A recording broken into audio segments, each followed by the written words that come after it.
Assalamualaikum warahmatullahi wabarakatuh. Apa kabar semuanya para siswa kelas 7 SMP? Hari ini pertemuan kita adalah pembelajaran tentang materi PPKN di bab 4 untuk semester 2 ya.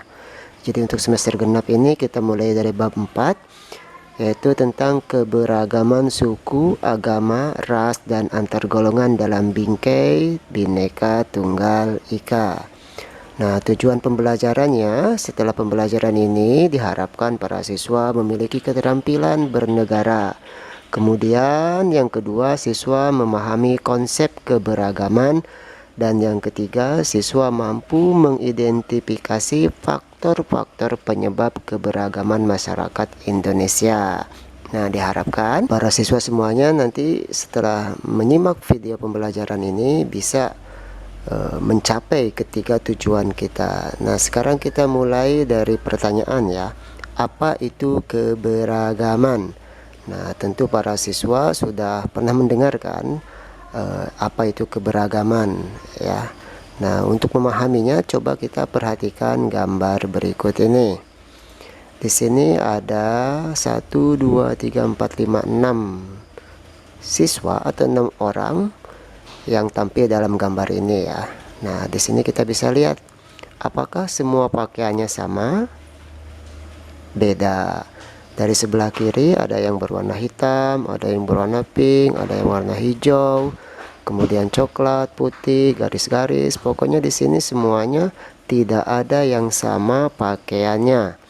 Nah, kemudian mereka semuanya bergandengan tangan dan tampil dalam satu waktu, satu tempat secara bersamaan. Nah, walaupun berbeda seperti ini ya, mereka tetap bersama, bisa hidup ya, bisa saling menghormati, dan kita melihatnya pun indah gitu ya, karena ada berbagai macam warna baju yang dikenakan ya. Mungkin ini adalah baju dari adat masing-masing daerah. Nah, dari sini nih kita melihat seperti ini. Apakah sudah kebayang apa itu keberagaman? Iya, mungkin para siswa sudah ada yang menebak nih. Perbedaan, boleh ya.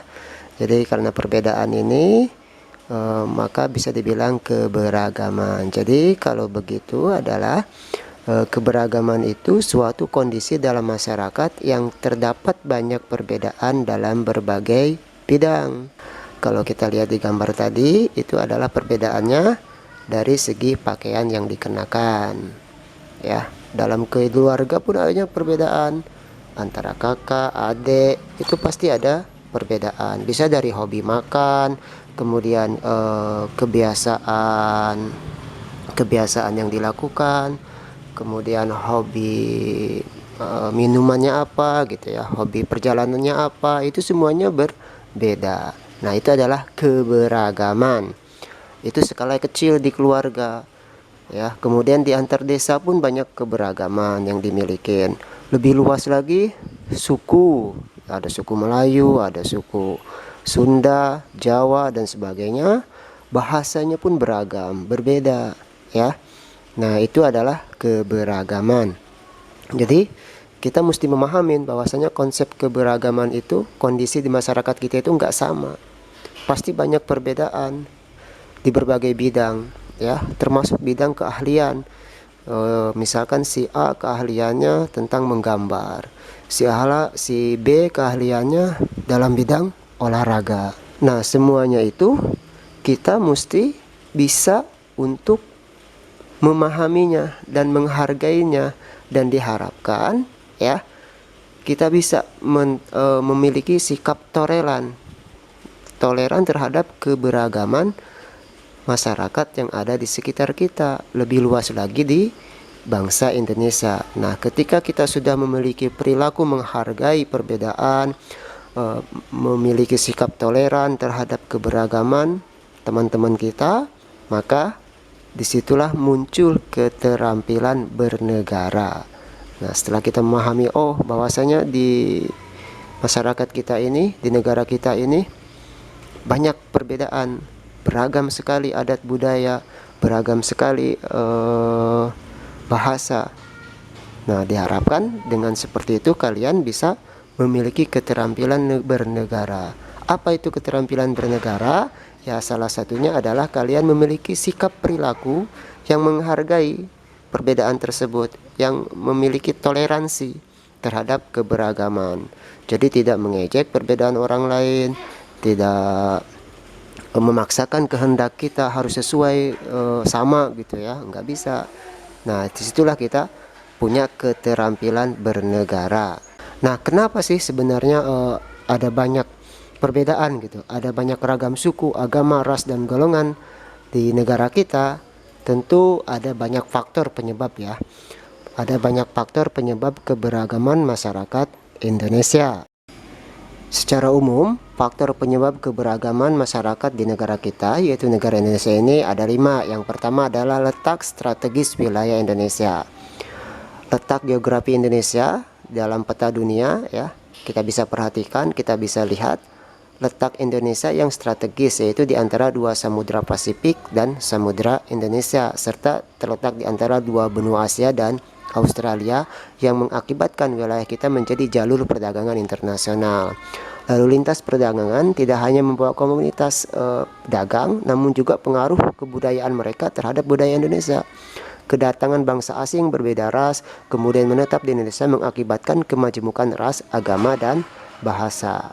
Jadi letak strategis wilayah negara Indonesia itu juga dipengaruhi oleh lalu lintas para pedagang ya, yang melintasi negara kita, dan para pedagang yang datang itu membawa budaya masing-masing ya, sehingga itu mempengaruhi keberagaman yang berada di Indonesia kita gitu, yaitu salah satunya letak strategis wilayah Indonesia menjadi faktor penyebab keberagaman. Yang kedua, kondisi negara Indonesia ini adalah negara kepulauan. Kita tahu bahwasanya negara kita terdiri atas beribu-ribu pulau yang secara fisik terpisah ya.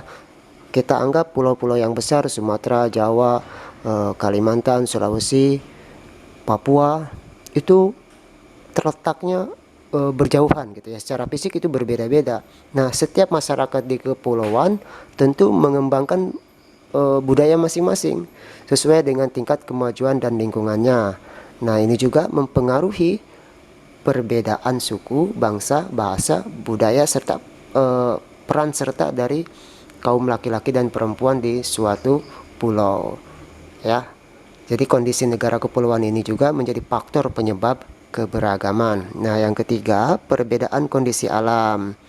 Ada yang tinggal di pantai, ada yang tinggal di gunung, ada yang di daerah subur, ada yang padang rumput ya, dataran rendah, di rawa-rawa gitu ya, dan laut ya. Itu juga mengakibatkan perbedaan. Masyarakat yang tinggal di pinggir pantai dekat laut maka akan menimbulkan mata pencahariannya menjadi nelayan ya. Orang masyarakat yang tinggal di tempat yang subur menjadi petani. Jadi perbedaan kondisi alam ini juga menjadi faktor penyebab keberagaman di Indonesia ya, termasuk dari bentuk rumah, kemudian mata pencaharian, makanan pokok, pakaian, kesenian, bahkan kepercayaan juga akan beragam atau berbeda dari perbedaan kondisi alam ini. Nah, yang keempat adalah keadaan transportasi dan komunikasi. Nah, kemajuan sarana transportasi dan komunikasi juga mempengaruhi perbedaan masyarakat kita. Kemudahan sarana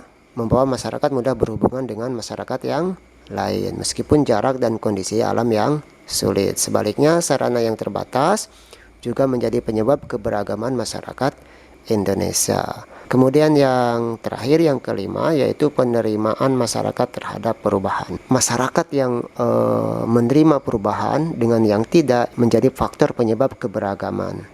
Sikap masyarakat terhadap sesuatu yang baru, baik yang datang dari dalam maupun luar masyarakat, membawa pengaruh terhadap perbedaan masyarakat Indonesia. Ada masyarakat yang mudah menerima orang asing atau budaya lain seperti masyarakat perkotaan.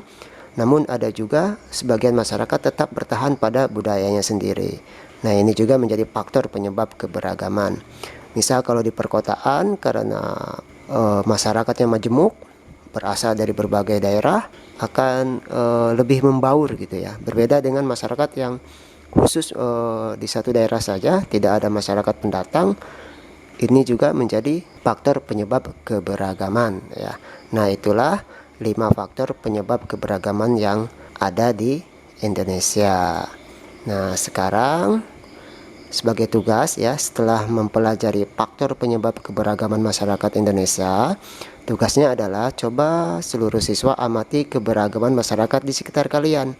Saya batasi di daerah desanya lah, di kelurahannya, atau paling luas satu kecamatan ya. Jelaskan hubungan faktor penyebab keberagaman yang dipelajari dengan keberagaman masyarakat sekitar kalian.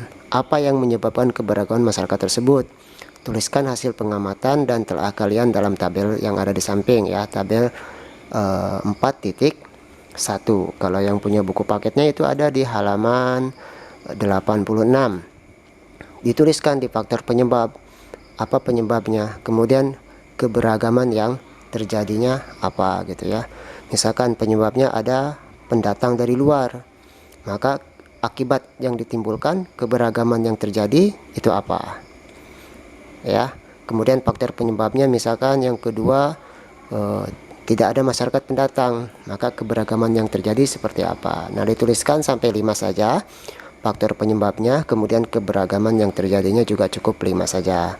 Nanti itulah tugasnya untuk pertemuan kali ini, dan saya akhiri. Assalamualaikum warahmatullahi wabarakatuh.